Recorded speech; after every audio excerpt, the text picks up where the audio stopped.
Now imagine if dhikr was something that wasn't just something you repeat mindlessly, but it's something that makes you think. When a thinking person contemplates the winds that can pull trees out of the ground, winds that can change the shapes of mountains, winds that can destroy entire cities, winds that can bring about tsunamis that drown an entire city, an entire civilization. When they think about the wind, تَمَسَّكَ بِذِكْرِ اللَّهِ وَالْتَجَأَ إِلَىٰ إِعَانَةِ اللَّهِ, then such a person holds on to the remembrance of Allah and just wants to get the help of Allah. فَصَارَتْ تِلْكَ الرِّيَاحِ كَأَنَّهَا أَلْقَتِ الذِّكْرِ. It's as if these winds themselves dropped a dhikr on you. Dhikr you've heard a million times. What does the dhikr mean? Reminder. But today you're going to learn a little bit more about the word dhikr and where it came from in Arabic. Okay? The word dhikr, والذكير, is actually something referring to metal or steel. Iron or steel. أيبسه وأشده, the hardest kind of steel is actually called a dhakar or a dhakir. سمي السيف مذكرا. That's why one of the words in Arabic for the sword is mudhakkar. شفرته حديد, when its tip is extremely sharp and it can pierce through. That's when it's called a mudhakkar. وذكور البقل ما خشن وغلظ. And when your farm crop grows and the crop is very thick and it's unbreakable, it becomes strong, it's actually called dhukur, the crop that becomes very strong and thick. ومطر ذكر, when rain falls really intensely, like it's like rocks falling almost, then that kind of rain is actually called dhakar. المعنى المحوري قوة الشيء وصلابته مادته بحيث ينفذ, something so tough that it can pierce through something, like metal that's like a sword that can cut through, right? Strong enough to break through something. That's something like that is called a dhakar. ذكر الشيء بالصوت. So now dhikr in Arabic, the verb, when you say something, when you mention something, the English word mention something in Arabic is ذكر شيئا. He mentioned something. وجود قوي قوي ليتبعه وجوده في السامع في الأسماع والقلوب. When you say something, it pierces through the heart and the ear and the mind of the listener. And that's why it gets remembered. That's why the association is made with something like metal that cuts through with dhikr. And what's the difference between dhikr and hifz? This is an interesting thing. Dhikr, remembrance. Hifz also, if you memorize the surah, you remember the surah, you did hifz of the surah, right? Hifz in Arabic actually comes with when you put something inside something. When you put the surah in your heart, when you put the surah in your mind, you remembered it. That's hifz. But when you bring it out from the storage, that's dhikr. So putting it in storage is hifz. Getting it out of storage is dhikr. To remember it, to pull it out and actually bring it out. Okay? All right. الحفظ يقال اعتبارا بإحراز المعرفة والذكر يقال اعتبارا باستحضار المعرفة. So that's what it's saying, that it's hifz is used when you store something, store knowledge, and dhikr is used when you bring out that knowledge, you're retrieving that knowledge. تارة يقال لحضور الشيء القلب أو القول بالنسبة للقلب أو القول. Sometimes this word is used for when you remember something in your heart, your heart brings it out and you have the thought, or your mouth says it. So dhikr could be something in the heart and it could be something in the heart. It pierces through and comes out, right? الذكر ذكران, ذكر بالقلب وذكر باللسان. Dhikr is actually two things in Arabic, with the heart and with the tongue. So when you say somebody says they're doing dhikr, it could be they're doing dhikr with their tongue. Subhanallah, subhanallah, subhanallah, subhanallah. Or they're sitting there quietly and they're still doing dhikr. Why? Because they're doing dhikr in their heart. And best to do both, because the salah teaches us to do both at the same time, isn't it? So it's the ultimate dhikr. Also, they have these, nowadays a lot of people are into TikTok therapy, right? So, or Instagram therapy. So you have like affirmations. You stand in front of the mirror and you do dhikr. You can do this. You can believe in yourself. Je suis awesome. Like something like, like, like you say it over and over to yourself as an affirmation. You know what that is?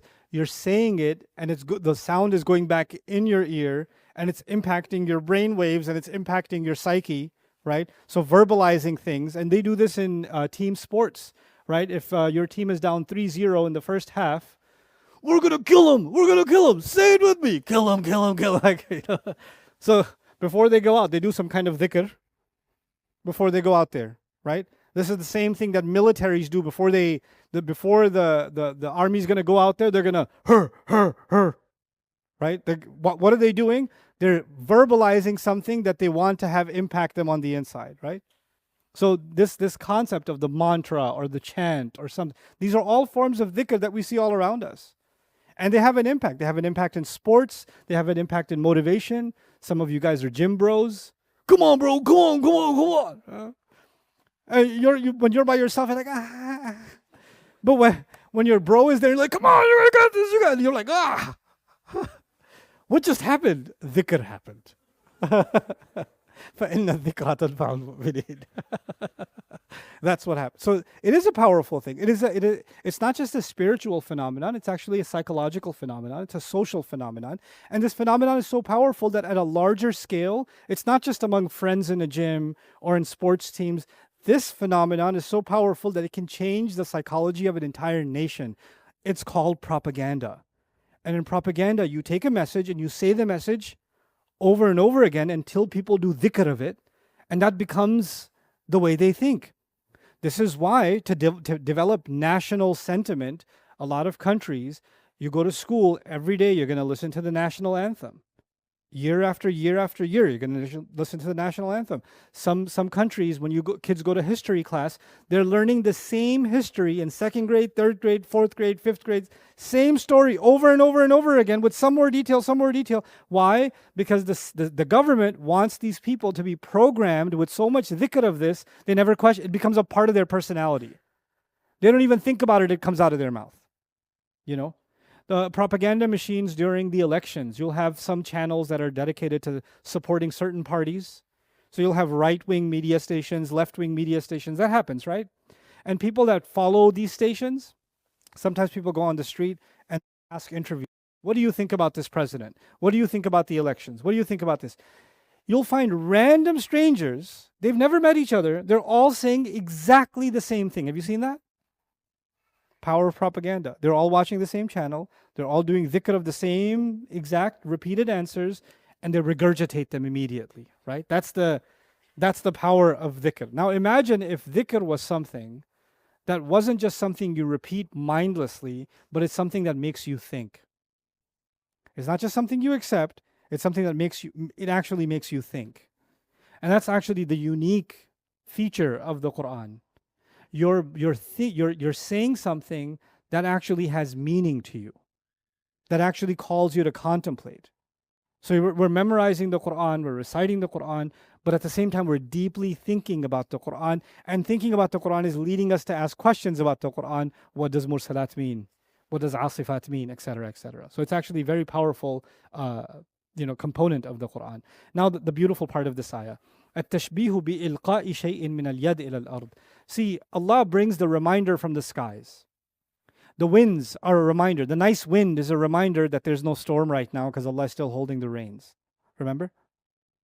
The revelation itself, the angels deliver the reminder. There's another dimension of the reminder I actually want to bring to your attention here.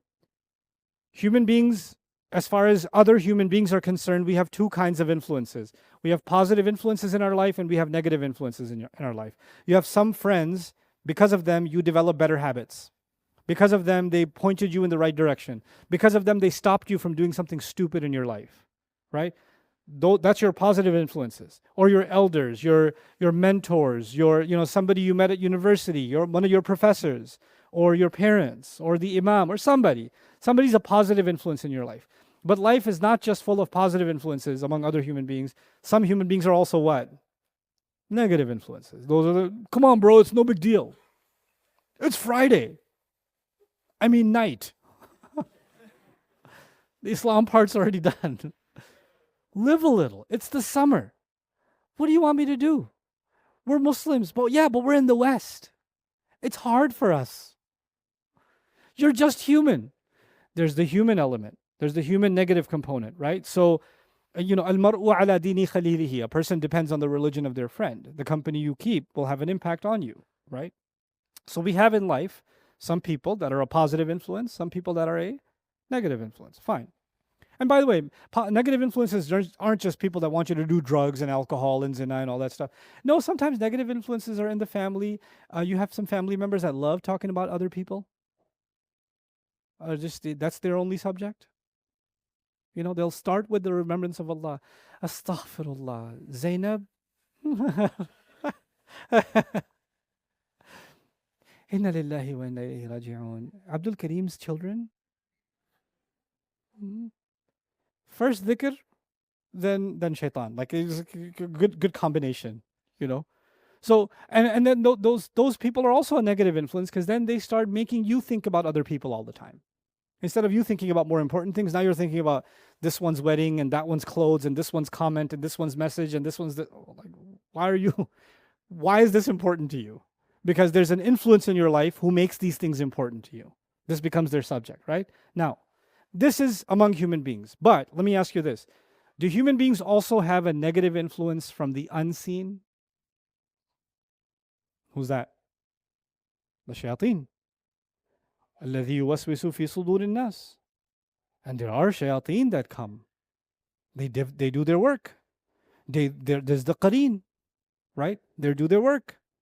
They want to push us towards the negative. They want to push us towards something bad. Just do it. Just say it. Just go for it. Don't worry about it. Stop thinking so much. You're going to just listen to that, not say anything? What kind of man are you? Say something. Finish him. Right? That's the shaitan.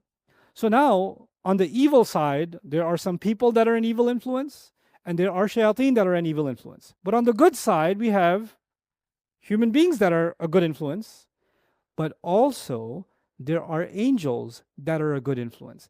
Actually, angels are all around us all the time. And actually, according to this ayah and the understanding of this ayah by some of our scholars, and I agree with this understanding, they do put good thoughts in you sometimes. They do push you towards a good idea sometimes. They do put something in your heart, don't do this. Stop. Just go the other way. Sometimes it was you had made up your mind to do something wrong, and somehow something comes, like in Surah Yusuf, لَوْلَا أَرَّأَ بُرْهَانَ رَبِّهِ, right at that moment, something happens to a believer, and they just know what to do. Like the mother of Musa alayhi salam, she doesn't know what to do with Musa alayhi salam. Allah puts a feeling, just put the baby in the basket and put the basket in the river. She's not a prophet, and that happens. Ashabul Kahf are not prophets, but somehow they get the idea, let's go to the cave. It's an angelic intervention. Let's just go. Where are we going to go? Cave. What are we going to eat in the cave? What if there are snakes in the cave? What if we fall off the mountain? What if they find us? There's so many questions that could be out. What if we freeze to death? There's so many questions. No, let's just go. And they all have this thought and they all unify because, you guys, when you guys are together, we can't agree on a restaurant. You can't agree on a weekend trip. You can't agree on what time to meet up for the game. How are they going to agree on a cave? How about that cave? Yo, that cave is so much bigger. Let's go to that one. They just all ijma' ala al-fawr. And they went immediately to this cave. Why? This is ilqa from Allah. This is an angelic intervention. But I want you to understand the difference. The shayateen who do waswasa, the devils who do waswasa, it's on autopilot. It's constant. It's happening. It requires no effort from you. If you're sitting there doing nothing, shaitan's busy. You don't have to make any effort to invite the shayateen. The shayateen come without invitation. The same way, bad company is easy to find among human beings, isn't it? Bad company is easy to find, and shayateen are also easy to find. Well, they find you. But good company requires work or no? Does good company come easily? No. Good company requires you to make some effort. And good company can be lost easily and be replaced with bad company quickly. Good company requires work. And when Allah sees that work from you, that you're making the effort towards good, then Allah gives you the gift, al-mulqiyati dhikra, the angels also come and reinforce. If a person is doing wrong all the time, they're drinking alcohol, they're, doing whatever haram they're doing, ghiba, some wrong that they're doing, and they're doing it over and over and over and over again, they don't even feel bad. They don't even feel any guilt when they do it. But then there's someone who's trying to do the right thing. And then one day they're slipping. They were doing good, but one day they're starting to slip. When they're starting to slip, Allah will help this person because they have a good track record, yeah? So they might get a feeling in their heart, come on, don't do this. Just stop. Just hang up. Just turn around. Just don't go. Don't say anything. Don't respond. And you'll be redirect. And this is al-mulkiyati dhikra also. This is also part of al-mulkiyat. So al-mulkiyati dhikra is revelation coming to the prophets. It's the reminders that come through nature. That's also there. But there's also a dhikr that comes to the believer. That's also part of this beautiful ayah. فَالْمُلْقِيَاتِ ذِكْرًا. Of course, I told you the winds are a reminder, right? And the revelation is a reminder. But also, if we accept the interpretation that this is angels, which is a very valid interpretation, then the angels also deliver a reminder to believers every once in a while. And there is this form, this part of wahi remains. This part of revelation is still alive. The revelation that comes to prophets, that's done for. That's done. But the ilqa from the angelic world to push us in a good direction or the other direction, that's still there. There's still room for that. And this is why Allah says, when we die, we meet those angels that were helping us all along. And they say, نَحْنُ أَوْلِيَاؤُكُمْ فِي الْحَيَاةِ الدُّنْيَا وَفِي الْآخِرَةِ. We've been your protective friends in life. So that doesn't mean they just protected you from a car accident. They protected you from slipping and falling down the stairs. That may have happened.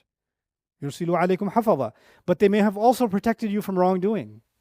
They may have also protected you from bad company. Like they redirected you in some way or the other, subhanAllah. Okay. Now, أن العاقل إذا شاهد هبوب الرياح التي تقلع القلاع وتهدم الصخور والجبال وترفع الأمواج. Now let's think about the winds for a moment. When a thinking person contemplates the winds that can pull trees out of the ground, winds that can change the shapes of mountains, winds that can destroy entire cities, winds that can bring about tsunamis that drown an entire city, an entire civilization. When they think about the wind, تَمَسَّكَ بِذِكْرِ اللَّهِ وَالْتَجَأَ إِلَىٰ إِعَانَةِ اللَّهِ, then such a person holds on to the remembrance of Allah and just wants to get the help of Allah. فَصَارَتْ تِلْكَ الرِّيَاحِ كَأَنَّهَا أَلْقَتِ الذِّكْرِ. It's as if these winds themselves dropped a dhikr on you. They dropped a dhikr on you. Because you thought about the power of the wind, it dropped a dhikr on you. What did I tell you before the recording started? I told you the sailor is thinking about what when they look at the sea? Well, according to these ayat, we should be thinking about death, destruction. We just feel the wind. The wind becomes a dhikr. It's constant. If you just stop to think about it, this becomes a dhikr. فَالْمُلْقِيَاتِ ذِكْرًا. Well, so this is it's called al-majaz al-mursal alaqatuhu al-musababiyya, meaning it's a dhikr. The final result is dhikr, but the starting point was the wind. Okay, this is an interesting interpretation of the story of Islam. Imam Razi is a creative thinker, and he's thinking about these ayat, and he says, what other possibilities are there that I can contemplate when I think of these ayat? وَالْمُرْسَلَاتِ عُرْفًا فَالْعَاصِفَاتِ عَصْفًا. So he says, فَالْمُرَادْ أَنَّ دَوْلَةَ الْإِسْلَامِ وَالْقُرْآنِ كَانَتْ ضَعِيفَةً فِي الْأَوَّلِ. It used to be, Islam was very weak in the beginning. When it first started, it had been released, the goodness had been released, but it was very weak in the beginning. But then it became strong. Al-Asifati Asfa. And once it became strong, it started spreading. Like it spread to Medina, for example. When Nashirati Nashra. And then when the days of battle happened, like the first battle that happened was the day of Badr. It's also called Yawmul Furqan. Fal-Fariqati Farqa. And then finally, Allah Azza wa Jal completed the ultimate reminder. The Quran's revelation was completed. فَالْمُلْقِيَاتِ ذِكْرًا عُذْرًا أَوْ نُذْرًا. So he sees these ayat also as what's coming, meaning the way the seerah is going to play out is kind of encapsulated in these brief words. Okay, and in a sense, the story of the Quran. He also believes these to be, in the same way, he believes this to be the story of all the prophets, that they were released with goodness, with urfa, and then their mission became stronger, فَالْعَاصِفَاتِ عَصْفًا, and then their mission spread, etc., etc. So he looks at it as a prophetic possibility also. Okay, now, then he talks, Imam Razi is again very creative, so he thought about not just the journey of the Quran and the journey of the prophets, but he thought about anyone's journey, your journey and my journey, and our souls, and what they go through in this world. And he says أن يكون المراد أن الرجل قد يكون مشتغلا بمصالح الدنيا مستغرقا في طلب لذاتها وراحاتها. Oh, translate it. He wrote it beautifully, so I'm going to translate this for you as I can. He says it could be a person that's so busy with all the things that keep you busy in this world, completely drowned in looking for more pleasures, looking for more comforts, looking for something to make you happy, entertain you, keep you busy. ففي أثناء ذلك يرد في قلبه داعية الإعراض عن الدنيا والرغبة في خدمة المولى. And all of a sudden, he feels something in his heart that says, I need to serve my master. And I'm distracting myself with things that don't matter. These things aren't as important. There's something more important in my life I need to focus on. فتلك الدواعي هي المرسلات عرفة. Then these feelings that he gets that make him want to do good are the ones that have been released. These directives have been released by Allah towards goodness. So the ones being released, al-mursalat, and the goodness being urfa. ثم هذه المرسلات لها أثران. And then these messages from Allah that come into your soul, they have two effects. أحدهما إزالة حب ما سوى الله تعالى عن القلب. So, and one of those effects is you start losing the love of other things compared to the love you have for Allah. Like you love something when Allah loves it, you start hating something when Allah hates it. Allah doesn't like it. Your emotions start changing. Not just your behavior on the outside, the way you feel towards things starts changing, right? And you start developing an aggressiveness towards or running away from things that are displeasing to Allah. And this is what he compares to وَالْعَاصِفَ الْعَاصِفَاتِ عَصْفًا.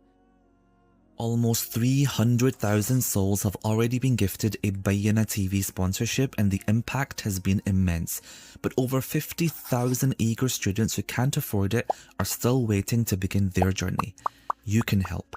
Visit bayyinah.com/gift to share the gift of the Quran so that another soul can explore the depths of Allah's word.